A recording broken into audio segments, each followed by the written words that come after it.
Amidst the political protests that gripped Nepal last month, scenes like these played out a few too many times for comfort.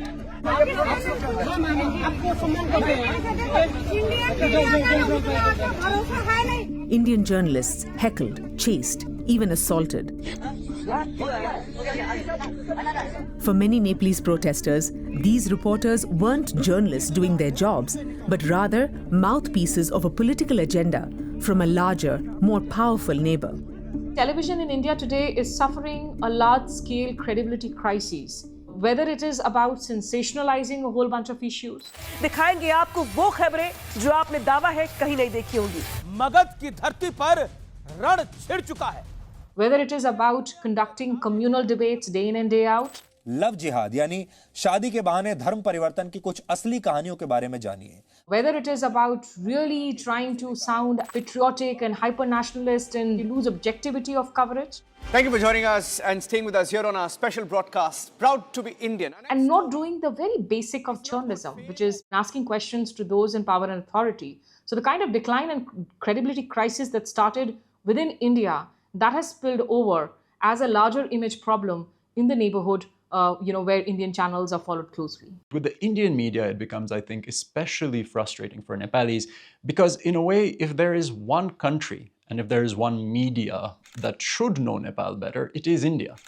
The depth of the relationship, both government to government, people to people, yet that is not the case. I think that the Indian media has really swept in to pay closer attention to Nepal only at moments of great crisis, but without having close, nuanced understanding, reporting, etc.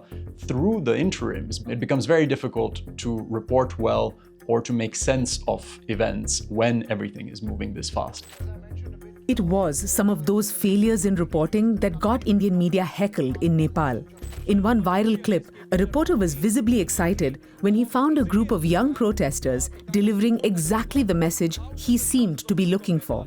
अब जब KP Sharma Oli भाग गए हैं यहाँ से, आपको क्या लगता है किस तरीके का नेता यहाँ पर होना चाहिए? मोदी जैसा यहाँ पे होना चाहिए, वो इंडिया का मोदी है ना, मोदी जैसा सरकार होता तो यहाँ पे पूरा थोड़ा कुछ आगे जाता नेपाल भी. I don't know the circumstances around that interview, but whatever they might be, the NDTV anchor just latches onto that and immediately starts pushing the line. They're saying they need a prime minister exactly like Narendra Modi for their progress, for their development. And where it gets even more ridiculous is that you have another Indian channel, Times Now, which takes, I would imagine, significant pains to pinpoint exactly the same guy and to get him to say exactly the same thing. Modi जैसा सरकार होता ना, ये नेपाल यहाँ नहीं रहता यहाँ पे.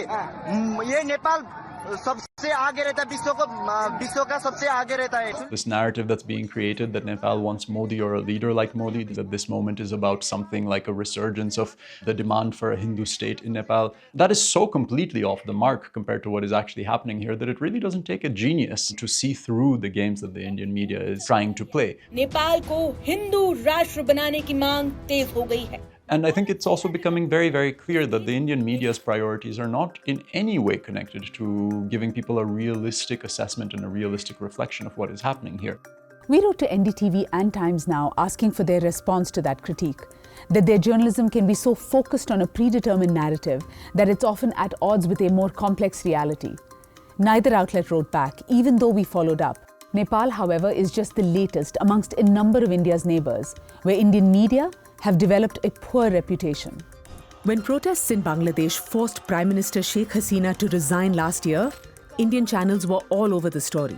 Remember, the big news that's coming from Bangladesh is how Sheikh Hasina has resigned. Sheikh Hasina had long been an ally of India. Her relationship with Prime Minister Modi was notably close. Since her ouster, she's been living in New Delhi. So to many Bangladeshis, Indian media's coverage of the protests and their outcome seemed coloured by the fact that it was a Modi ally who had fallen from power. Indian media. Exactly when Hasina's regime fell, Indian media started saying that Bangladesh has collapsed, that it no longer exists, that it's turning into a stateless country, that its economic foundations have disappeared. এবার দেখুন যে কিভাবে হিংসার আগুনে জ্বলছে বাংলাদেশ আর সেখানে নৈরাজ্যে একেবারে ছারখার Bangladesh. The Indian media was also propagating that extremists, Islamists or reactionary groups were the ones protesting against the Hasina regime, that ordinary people had no connection with these protests. এই জামাতিরা, এই মৌলবাদীরা চিনে রাখুন এদের, এরা বাংলাদেশের নয়, এরা আসলে মৌলবাদের। With Bangladesh, I think the mainstream Indian television that went in, they wanted to communalize the agenda so much more by talking about the constant attacks on the minorities there. There was a large exaggeration also in the initial reporting. Of course, what's happening in Bangladesh today is quite worrisome. On hindsight, one is forced to question, did the protests really lead to something positive or something more dangerous for the country? Having said that, if you see the kind of dislike the people had for the mainstream voices, because they thought that they were coming in, they were sermonizing Bangladeshis what to do. They thought that there was the political big brother attitude was seeping in through the media. The Indian media's crisis of credibility is felt most acutely within India itself. In the decades since Narendra Modi's right-wing government came to power, India's media has undergone a profound shift. Ownership of major outlets has become increasingly concentrated in the hands of political and corporate allies. Critical journalists have been silenced through lawsuits, police action, and job losses. India's ranking on the Global Press Freedom Index has also slipped from 140 when Modi took office in 2014 to 151 this year. Among the most toxic players in this landscape are India's television news channels. In the Modi era, they have perfected a formula: nationalism, noise, and endless debate. Barring the odd exception of one or two Indian mainstream television channels, most of them today, they have fallen into the trap of more noise and less information. So whether it's a conflict with Pakistan, where you suddenly see Indian television channels announcing that the Indian armed forces have captured Lahore, Karachi, things which are not true.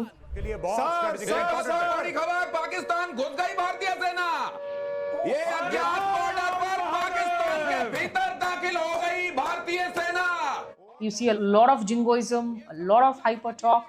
So when you do that, you just look like, you're turning yourself into a circus.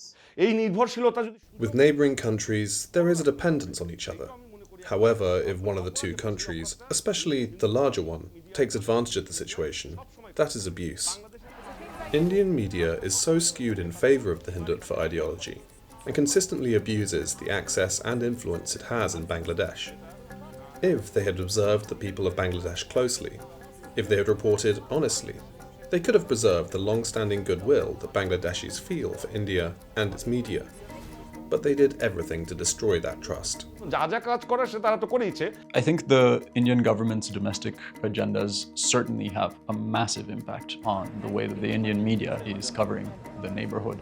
More and more you're seeing that those domestic narratives take priority over actually doing good journalism on the ground and giving Indian news consumers a fair picture of what is happening. In Bangladesh, the minorities are up in arms. ऐसे तो पाकिस्तान को नींद नहीं आ रही है, बुरे-बुरे सपने आ रहे हैं, पता नहीं कब कौन सा बम कहां से आकर गिर जाए. If these channels are meant to act as a propaganda arm or as some kind of strategic extension of Indian government policy, it's very important to ask, are they really helping? It's also becoming increasingly clear that Indian media actually hinders Indian interests in the region.